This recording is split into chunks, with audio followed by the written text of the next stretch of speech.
اللہ پاک قرآن کریم میں فرماتا ہے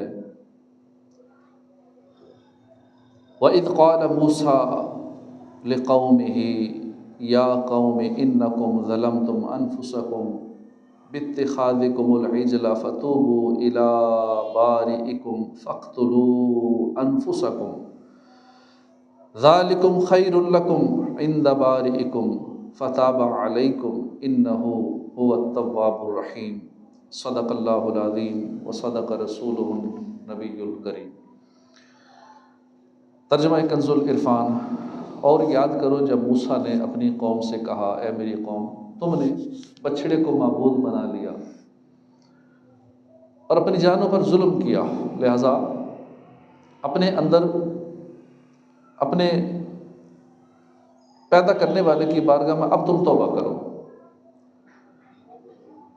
کیسے توبہ کرو؟ یوں کہ تم اپنے لوگوں کو قتل کرو، یہ تمہارے پیدا کرنے والے کے نزدیک تمہارے لیے بہتر ہے۔ تو اس نے تمہاری توبہ قبول کی، بے شک وہی بہت توبہ قبول کرنے والا مہربان ہے۔ ہم نے سنا کہ اللہ پاک نے موسیٰ علیہ السلام کو کوہ طور پر بلایا کتاب دینے کے لیے، آپ کو تورات شریف عطا فرمائی۔ اب اس دوران پیچھے سے قوم نے شرک شروع کر دیا، بچڑے کی پوجا شروع کر دی۔ اب جب بنی اسرائیل نے یہ بہت بڑا گناہ کیا تو ان پر کرم نوازی یہ ہوئی کہ ان پر عذاب نہیں اترا۔ شرک کیا، بچڑے کی پوجا کی، عذاب نہیں اترا، بلکہ ان کو توبہ کی توفیق بخشی گئی۔ اللہ پاک نے توبہ کا موقع دیا، مہلت دی۔ اب یہ توبہ قبول کیسے ہوئی؟ اس توبہ کے تقاضے کس طرح پورے کیے گئے؟ اس بات کا بیان اس آیت کریمہ میں ہے جو آج کا ہمارا موضوع ہے۔ یہ سورہ بقرہ کی آیت نمبر 54 ہے۔ آج ہم انشاءاللہ اس آیت کریمہ کی وضاحت اور اس سے ملنے والے اسباق کی سعادت سننے کی سعادت حاصل کریں گے۔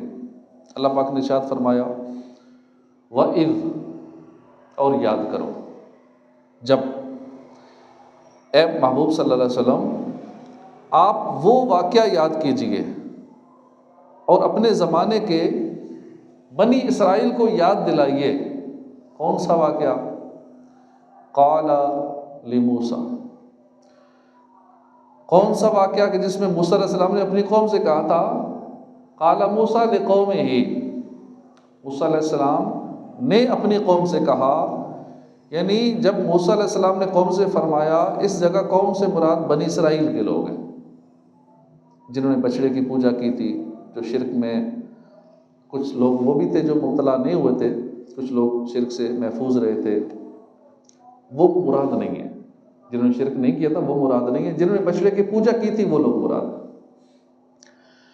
حضرت موسیٰ علیہ السلام نے انہیں کیا فرمایا جو ہم نے آیت کریمہ سنی کہ اے میری قوم یا قوم انکم ظلمتم، اے میری قوم تم نے بچڑے کی پوجا کر کے اپنی جان پر ظلم کیا۔ اب تم اپنے اس گناہ سے توبہ کرو، اور توبہ کا طریقہ یہ ہوگا کہ وہ لوگ جنہوں نے بچڑے کی پوجا نہیں کی تھی وہ پوجا کرنے والوں کو قتل کریں گے۔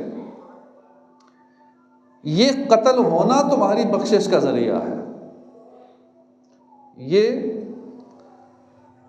کرو گے، قتل کرو گے اگر شرک کرنے والوں کو، اس کے نتیجے میں کیا ہوگا؟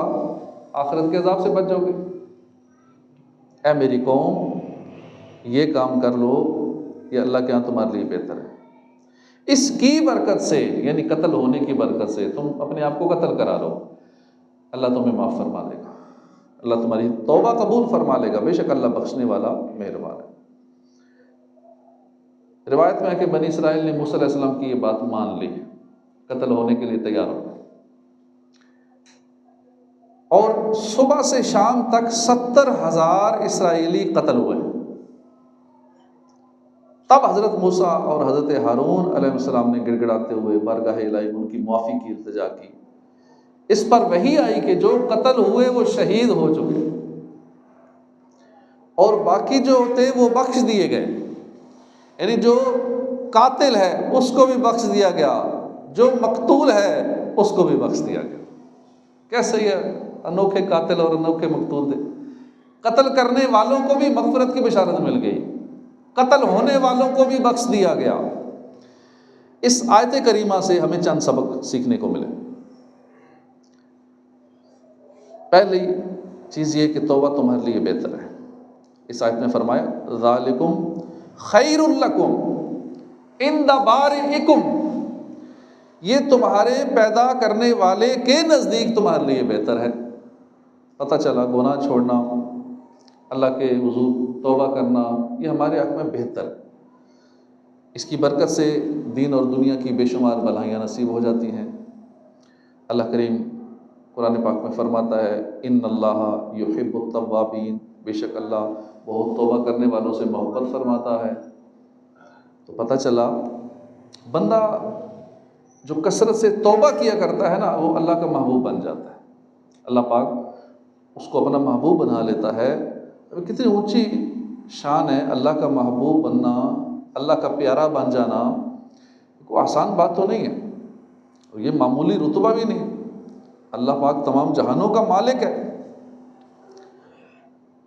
جو اس مالک کریم کا پیارا ہو جائے پھر اسے کمی کس بات کی، جو اللہ کا محبوب بن جائے۔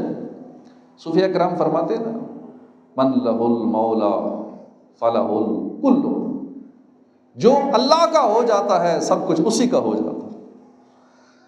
پتہ چلا توبہ وہ عظیم نعمت ہے کہ جو بندہ توبہ کرتا ہے وہ اللہ کا محبوب بن جاتا ہے۔ جو اللہ کا محبوب ہو جائے اسے یہ رتبہ ملتا ہے کہ سب کچھ اسی کا ہو جاتا ہے، نہ اسے دنیا میں کچھ کمی رہتی ہے، نہ اس کو آخرت میں کچھ کمی رہتی ہے، سب کچھ ہی اسے مل گیا۔ جس سے اللہ راضی ہو جائے یا اللہ جس کو اپنا محبوب بنا لے، دونوں جہان میں کامیاب ہو جاتا ہے۔ مت گناہوں پہ ہو بھائی بے باک تو، بھول مت یہ حقیقت کے ہے خاک تو، تھام لے دامن شاہ لولاک تو، سچی توبہ سے ہو جائے گا پاک تو۔ حضرت فضیل بن عیاض یہ توبہ کرنے سے پہلے ڈاکو تھے۔ جب آپ نے توبہ کر لی تو اب لوگوں کے جو جانی مالی حقوق تھے وہ اپنے ادا کرنے تھے، ان سے معافی تلافی کی آپ نے۔ اسی سلسلے میں ایک غیر مسلم تھا، آپ نے اس سے بھی جو کہ حقوق معاف کروانے تھے، تو اس کے پاس گئے اپنا حق معاف کروانے کے لیے۔ وہ بولا کہ اے فضیل میں نے قسم کھائی ہے کہ جب تک آپ میرا مال نہیں لوٹاؤ گے میں معاف نہیں کروں گا۔ آپ یوں کیجئے کہ اندر جائیے، ایک پیسوں کی تھیلی پڑی ہے وہ لائیے، مجھے دیجئے، میں آپ کو معاف کر دوں گا، میری قسم پوری ہو جائے گی۔ حضرت فضیل بن عیاض اندر گئے، وہ پیسوں کی تھیلی اٹھائی، باہر آئے، اس غیر مسلم کو دی۔ اس نے تھیلی جب کھولی تو اس تھیلی کے اندر سونا تھا۔ وہ دیکھتے ہی بولا کہ اب آپ مجھے کلمہ پڑھائیے، مسلمان کیجیے۔ آپ نے کلمہ پڑھایا، مسلمان کیا۔ پھر پوچھا کہ یہ اچانک تمہیں مسلمان ہونے کا خیال کیسے آیا؟ اب اس غیر مسلم نے کہا کہ میں نے اپنی کتابوں میں پڑھا ہے کہ جب ایک مسلمان سچی توبہ کر لیتا ہے تو وہ مٹی کو بھی ہاتھ لگاتا ہے، سونا بن جاتا ہے۔ جب مجھے آپ کی توبہ کا علم ہوا تو میں نے آپ کی آزمائش کی۔ یہ تھیلی جو تھی یہ آپ اٹھا کے لائے ہیں، اس میں سونا نہیں تھا، اس میں مٹی تھی، اور میں نے خود رکھی تھی آپ کو چیک کرنے کے لیے کہ واقعی کیا ایسا ہی ہے کہ جو میں نے اپنی کتابوں میں پڑھا ہے کہ مسلمان جب سچی توبہ کر لے مٹی کو ہاتھ لگائے سونا بن جاتا۔ ہم سچی توبہ نہیں کرتے، ہم جہاں لوگوں سے اس طرح کرتے ہیں تو ہم رب کے ساتھ بھی ایسے ہی کر جاتے ہیں، اوپر سے بس ہاتھ مار لیے، کانوں کو ہاتھ لگا لیا، توبہ توبہ توبہ۔ یہ توبہ نہیں ہوتی۔ سچی توبہ جو دل سے توبہ کر لے اللہ کا محبوب بن جاتا ہے، مٹی کو ہاتھ لگائے سونا بن جاتی ہے۔ تو کہنے لگا وہ مٹی تھی، سونا نہیں تھا، لیکن آپ کا ہاتھ لگا، آپ کا ہاتھ لگنے کی برکت سے وہ مٹی سونا بن گئی۔ جو بھی دنیا سے آقا کا غم لے گیا وہ تو بازی خدا کی قسم لے گیا، ساتھ میں مصطفیٰ کا کرم لے گیا، خلد کی وہ سند لا جرم لے گیا۔ یہ ہے سچی توبہ کی برکت۔ حقیقت میں مٹی کا سونا بن جانا یہ تو حضرت فضیل بن عیاض کی ایک کرامت تھی۔ خیر یہ جو سچی توبہ کرتا ہے نا، یہ اللہ پاک اسے دنیا اور آخرت میں بڑا مقام عطا فرماتا ہے۔ بنی اسرائیل کے ایک شخص سے کوئی گناہ ہو گیا، اب وہ شرمندگی سے ادھر بھاگتا ادھر بھاگتا، بڑا بے قرار بے چین ہو گیا کہ کسی طرح اللہ مجھ سے راضی ہو جائے، مجھ سے غلطی ہو گئی ہے۔ اللہ پاک کی بارگاہ رحمت میں اس کی یہ بے قراری، یہ شرمندگی قبول ہو گئی۔ اللہ نے اس کو ولایت کے اعلیٰ درجے پہ پہنچا دیا، یعنی مقام صدیقیت عطا فرما دیا۔ اس کی یہ بے چینی بے قراری دیکھ کر، اس کی شرمندگی دیکھا کہ میرے بندے سے گناہ ہو گیا، غلطی ہو گئی ہے، لیکن اب دیکھو میرا بندہ بے چینی میں ادھر بھاگ رہا ہے ادھر بھاگ رہا ہے، بے قرار ہے، مجھے راضی کرنے کے لیے تڑپ رہا ہے، میرا اللہ مجھ سے راضی ہو جائے، غلطی ہو گئی۔ حدیث پاک میں ہے، پچھلی امتوں میں ایک قصاب تھا، وہ اپنے پڑوسی کی لونڈی پر عاشق تھا۔ ایک دن وہ لونڈی کسی کام سے دوسرے گاؤں جا رہی تھی، قصاب نے موقع پایا، اس کے پیچھے پیچھے ہو لیا، کچھ دور جا کر اسے پا لیا۔ لونڈی نے کہا کہ نوجوان، میرا بھی دل تیری طرف مائل ہے، لیکن میں اپنے رب کریم سے ڈرتی ہوں۔ جب اس قصاب نے یہ سنا، بولا جب تو اللہ سے ڈرتی ہے تو میں پھر اللہ سے کیوں نہ ڈروں۔ یہ کہہ کر اس نے توبہ کر لی، وہاں سے پلٹ آیا۔ راستے میں پیاس کے مارے دم لبوں پر آ گیا۔ اب یہ قصاب جو تھا بڑا پیاسا پریشان حال، اتفاقاً اس کی ملاقات ایک شخص سے ہوئی، وہ نبی علیہ السلام اس وقت جو نبی تھے ان کے قاصد تھے۔ قاصد نے پوچھا نوجوان کیا حال ہے؟ قصاب نے جواب دیا پیاس لگی ہے بڑی، نڈال ہوں۔ قاصد نے فرمایا اور دونوں مل کے اللہ سے دعا کرتے ہیں، اللہ پاک کو بادل کا ٹکڑا بھیج دیتے، چلو ہم سائے سائے میں اپنی منزل تک پہنچ جائیں۔ دعا کی۔ اس قصاب نے کہا کہ میں کیسے دعا کروں، میں تو گناہ گار بندہ ہوں، کوئی قابل قدر نیکی بھی نہیں، عبادت بھی نہیں ہے میرے کھاتے میں کیسے دعا کروں؟ آپ دعا کریں، میں آمین کہتا ہوں۔ اس شخص نے دعا کی، بادل کا ٹکڑا دونوں کے سروں پر سایہ کرنے لگا۔ جب دونوں راستہ کرتے ہوئے چلتے گئے، جب دونوں کے راستے جدا ہوئے تو اب وہ بادل کا ٹکڑا نبی علیہ السلام کے قاصد کے سر پر نہیں تھا، اس قصاب کے سر پر تھا۔ جدھر قصاب جا رہا تھا بادل کا ٹکڑا اس کے سر پہ جا رہا۔ قاصد نے کہا نوجوان تو نے تو کہا تھا کہ میں نے کوئی قابل قدر عبادت نہیں کی، میرے نام اعمال میں کوئی نیکی نہیں ہے، تو یہ کیا معاملہ ہے کہ بادل کا ٹکڑا بجائے میرے سر کے تیرے سر پہ جا رہا ہے؟ یہ معاملہ کیا ہے؟ مجھے اپنا حال سنا۔ نوجوان نے کہا کہ اور تو کوئی بات نہیں ہے، ہاں ایک کنیز سے خوف خدا کی وجہ سے، خوف خدا کی بات سن کر میں نے توبہ ضرور کی ہے، بس یہ ایک عمل ہے میرا۔ قاصد نے کہا کہ تو نے سچ کہا کہ اللہ کے حضور جو مرتبہ توبہ کرنے والے کا ہے وہ کسی اور کا نہیں۔ کتنا اللہ کا کرم ہے، جب تک سانسیں چل رہی ہیں بندہ توبہ کر لے، کس مقام پہ پہنچ جاتا ہے۔ وہ توبہ کرنے والے کا درجہ بہت اونچا ہوتا ہے۔ جو توبہ کرتا ہے اس کو کامیابی ملتی ہے، جو توبہ کرتا ہے اللہ اس کو اپنا محبوب بنا لیتا ہے، توبہ کرنے والے پر اللہ کی رحمت برستی ہے، روز قیامت اس کو جنت عطا کی جائے گی، اس کے گناہ مٹا دیے جاتے ہیں، اور دنیا بھی سنور جاتی ہے، آخرت بھی سنور جاتی ہے۔ افسوس ہم لوگ غفلت میں رہتے ہیں، گناہ کر کر کے ہمارے دل بیمار ہو چکے، ایسی لت پڑ گئی ہے گناہوں کی، دل توبہ کی طرف مائل ہی نہیں ہوتا۔ لمبی امیدیں ہیں، بس سوچ ایسی بنی ہوئی ہے گویا ہم نے ہمیشہ کے لیے دنیا میں رہنا ہے، موت تو آنی ہی نہیں، ہمارا لائف سٹائل ایسا ہے۔ اللہ پاک رحمان ہے، اللہ بخش ہی دے گا، یہ کیا کہ دل کو تسلی دیتے رہتے ہیں۔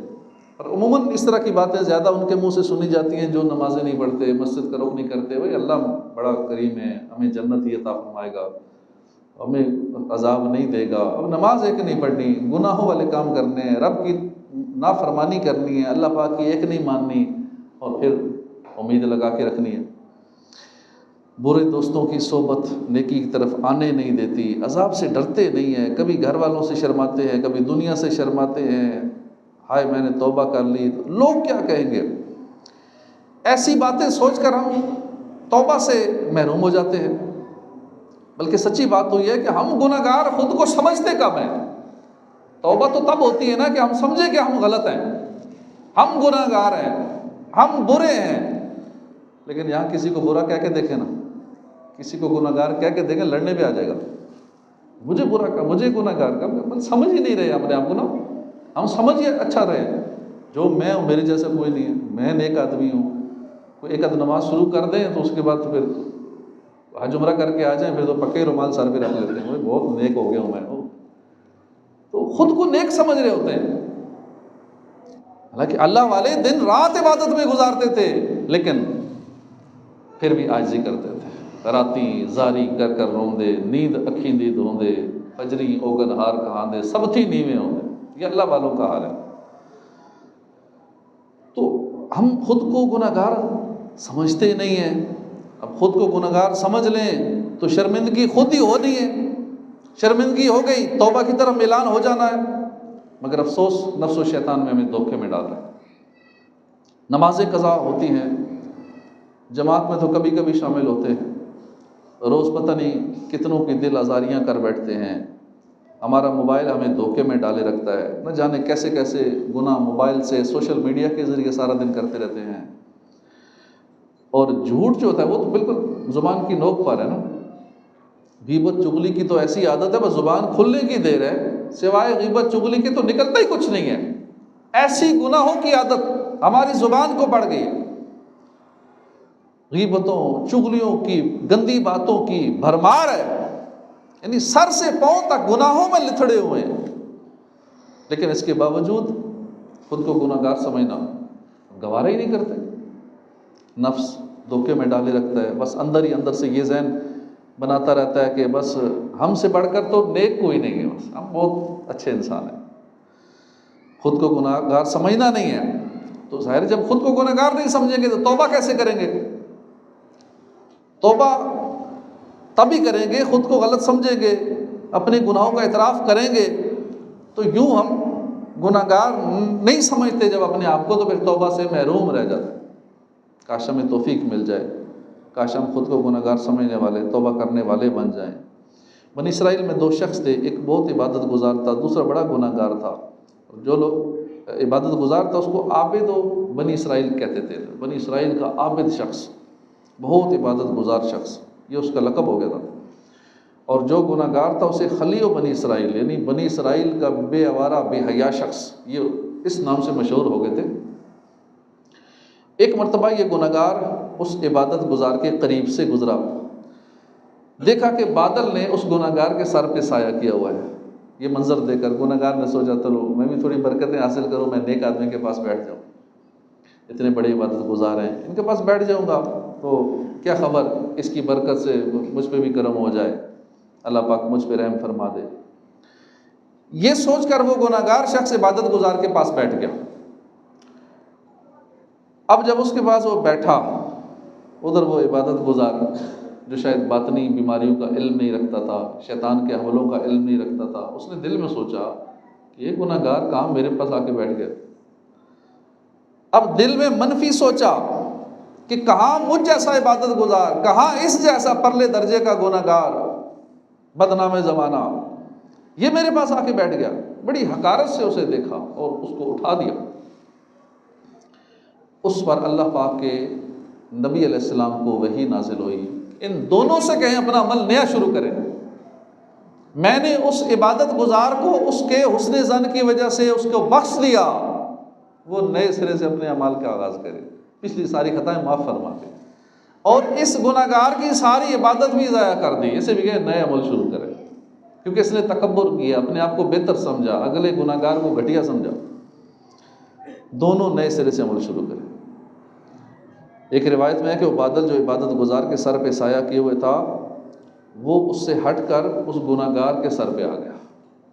الہی میں تیری عطا مانگتا ہوں، کرم مغفرت کی دعا مانگتا ہوں، الہی نہیں چاہیے تخت شاہی، فقط تیری رحمت خدا مانگتا ہوں، بچانا برے خاتمے سے بچانا، میں ایمان پر خاتمہ مانگتا ہوں۔ ایک مرتبہ اللہ کے نبی عیسیٰ علیہ السلام اپنے حواریوں کے ساتھ تشریف فرماتے، ایک بہت حسین و جمیل خوبصورت پرندہ نظر آیا، وہ آپ کے سامنے زمین پر لوٹ پوٹ ہونے لگا۔ اب اس نے اپنے آپ کو زمین پر اتنا رگڑا کہ اس پرندے کی کھال اتر گئی۔ اب وہ سرخ گنجا اور انتہائی بدصورت دکھائی دینے لگا، پھر وہ کیچڑ میں گیا، وہاں لوٹ پوٹ ہوا جس سے اور ہی بدصورت ہو گیا۔ اب اس کے بعد وہ بہتے پانی میں گیا، وہاں نہایا، اس کا پہلے جیسا حسن لوٹ آیا، جسم سے کیچڑ اتر گیا، کھال نہیں آ گئی، بالکل پہلے جیسا ہو گیا۔ اللہ کے نبی صلی اللہ علیہ وسلم نے یہ دیکھ کر اپنے حواریوں سے فرمایا کہ یہ پرندہ تمہارے لیے نشانی کے طور پر بھیجا گیا تھا، تمہیں سمجھانے کے لیے بھیجا گیا تھا۔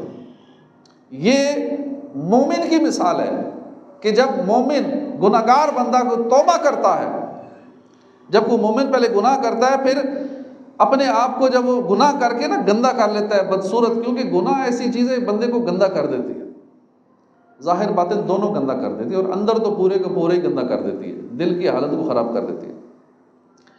جب اس کو گناہ بدصورت اور گندا کر دیتا ہے، پھر جب وہ توبہ کرتا ہے تو گناہوں کی سیاہی اس سے دور ہو جاتی ہے، وہ پہلے جیسا حسین و جمیل ہو جاتا ہے۔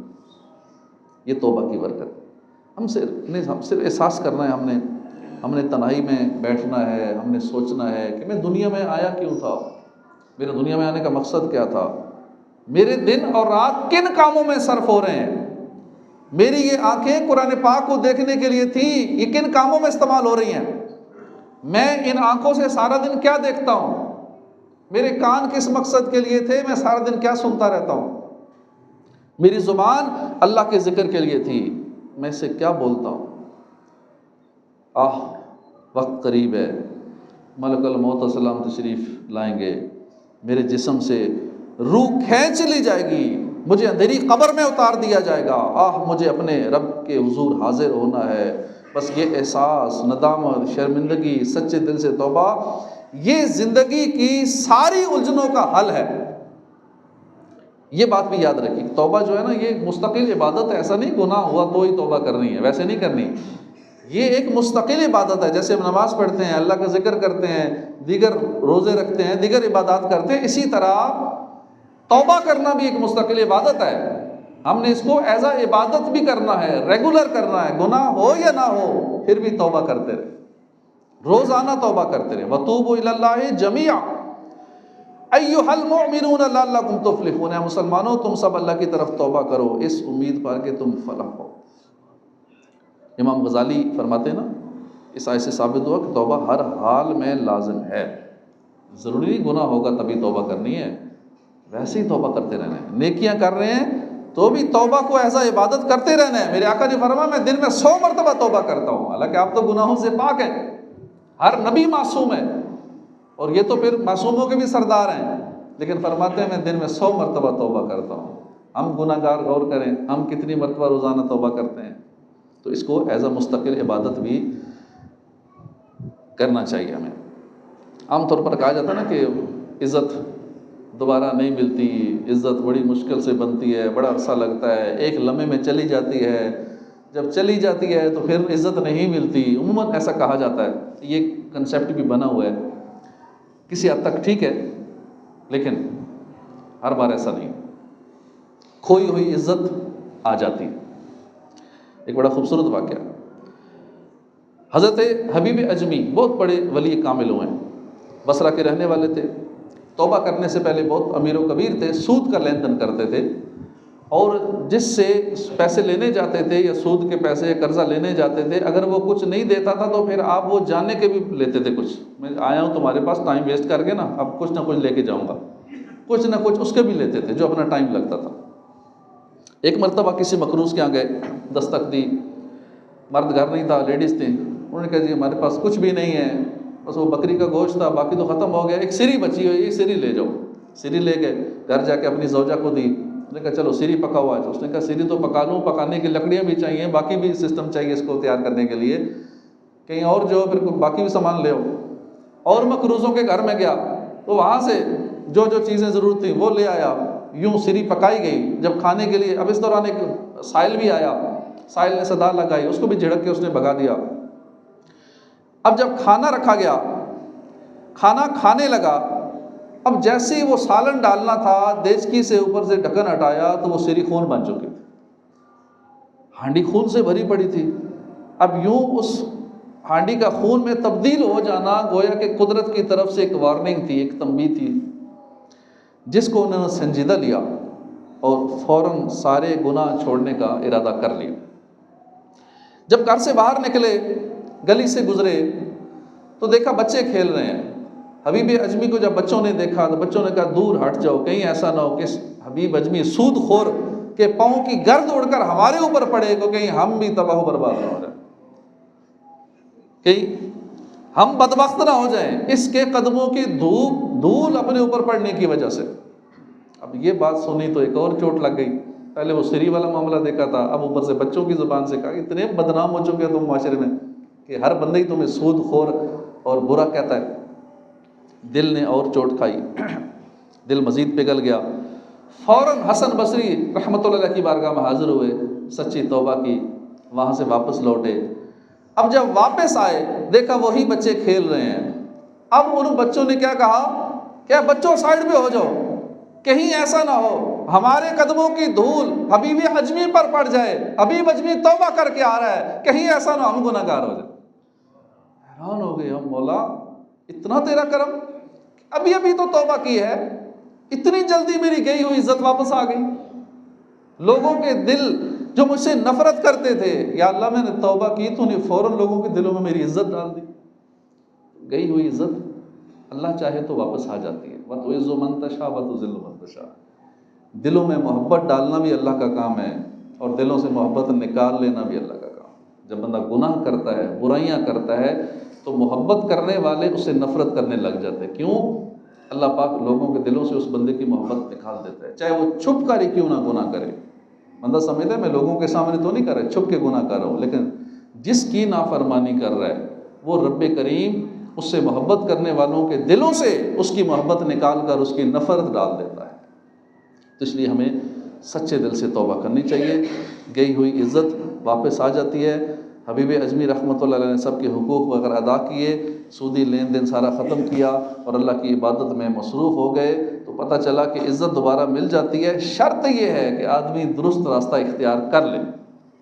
اولیاء کرام کی سیرت پڑھیں تو بہت سارے ملیں گے، ہزاروں اولیاء ملیں گے کہ توبہ سے پہلے معاشرے میں ان کو بری نظر سے دیکھا جاتا تھا، بدنام زمانہ تھے، کوئی ڈاکو تھا، کوئی کیا تھا، لیکن جب توبہ کی ولایت کے اندر کیسے کیسے اعلیٰ مقام مل گئے۔ جب توبہ کے راستے کے مسافر بنے، نیک راستے کے مسافر بنے، عبادت میں مصروف ہو گئے، اب تو لوگ ان کی استعمال شدہ چیزیں لینے میں بڑی برکت محسوس کرتے ہیں، برکتیں حاصل کرتے ہیں ان کی استعمال شدہ چیزوں سے۔ خیر ہمیں توبہ کی طرف بڑھنا چاہیے، روزانہ توبہ کرنی چاہیے، اور سونے سے پہلے اپنے اعمال کا محاسبہ کرنا چاہیے۔ اب دیکھیں نا ہمارے لیے کتنا آسان ہے توبہ کرنا، اللہ کے محبوب کا صدقہ ہے۔